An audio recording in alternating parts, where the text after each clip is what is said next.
At age 70, Bernard Acumia has spent the better part of his adult life battling mental disorders.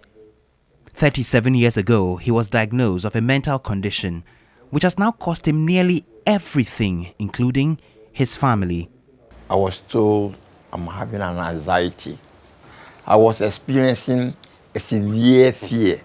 Fear that as we are doing this coverage, you are planning to come and kill me. Everyone that near me or I see around is as if he's coming to kill me. It was on and off like that throughout that year. But by the grace of God, the subsequent ones are not severe again. After being discharged from the Accra Psychiatric Hospital at the time, he had a series of relapses and was taken to a prayer camp where he was nearly killed. I experienced bitterness at the camp. And when I am sleeping, they wake me up at 12 midnight. They will use palm front in whipping my head to my toe. I relapsed because they were telling me I should stop taking the drug. I could remember it was Sunday. I was shouting at the top of my voice. And so they brought me to a corner and then chained me. I thought of it that, no, this thing, if I don't take time, I'm going to die. So the day they removed the shackles, I left the place to Accra Psychiatric Hospital. His life has never remained the same since then, and he has to be on medication every time. But through a series of rehabilitation processes with support from the Mental Health Society of Ghana, Bernard Acumia is doing well. I lost everything that I was owing because it was me and my senior brother who was doing the business. The fridges, the deep freezers we were using were sold. The cars we were using, he sold them out without my knowledge. My children are not all that in good terms with me. Yes, to today.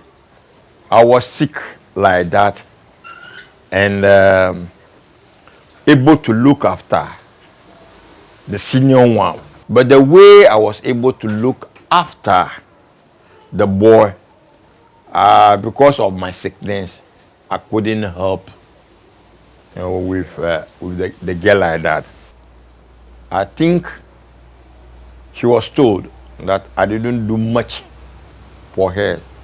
He is just one of several thousands, if not millions, of people in Ghana suffering one form of mental illness or another. As of 2018, about 2.8 million people living in Ghana had varying forms of mental disorders. However, only 3% of the number received some form of treatment, according to the World Health Organization. Executive Secretary of the Mental Health Society of Ghana, Humphrey Kofi, says Ghana today has improved in terms of attention to mental health. But there is more to do. Not much investment has been made in the area of mental health, though government in the last couple of years appear to have made some higher commitment in terms of budgetary allocation from the Ministry of Health to mental health. It still did not respond to the issues. So we're talking about psychotropic medicines for people with psychosocial disability.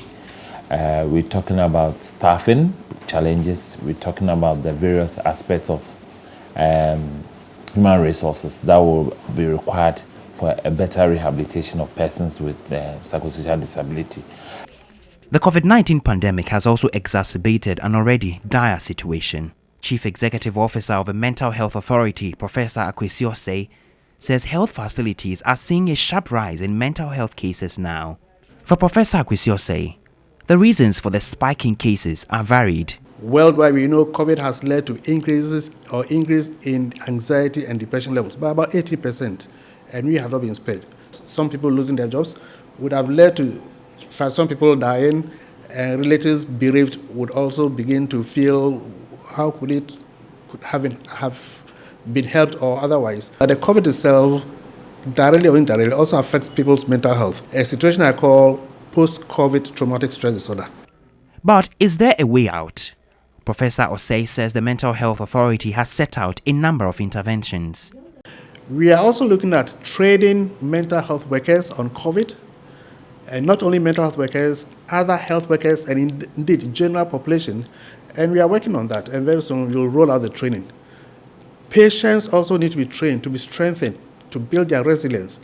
Adapting to taking classes from home, with little contact with teachers and friends, and anxiety about their futures have been all too common. Executive Secretary of the Mental Health Society of Ghana, Humphrey Kofi, believes the kids need help. The Mental Health Authority should take interest in this one.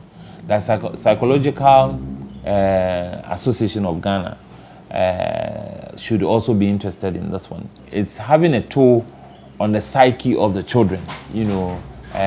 Some of them who got infected in the second cycle institutions still have their colleagues rethinking what their past seniors experienced, asking themselves whether they are also likely to experience same. So there is a threat.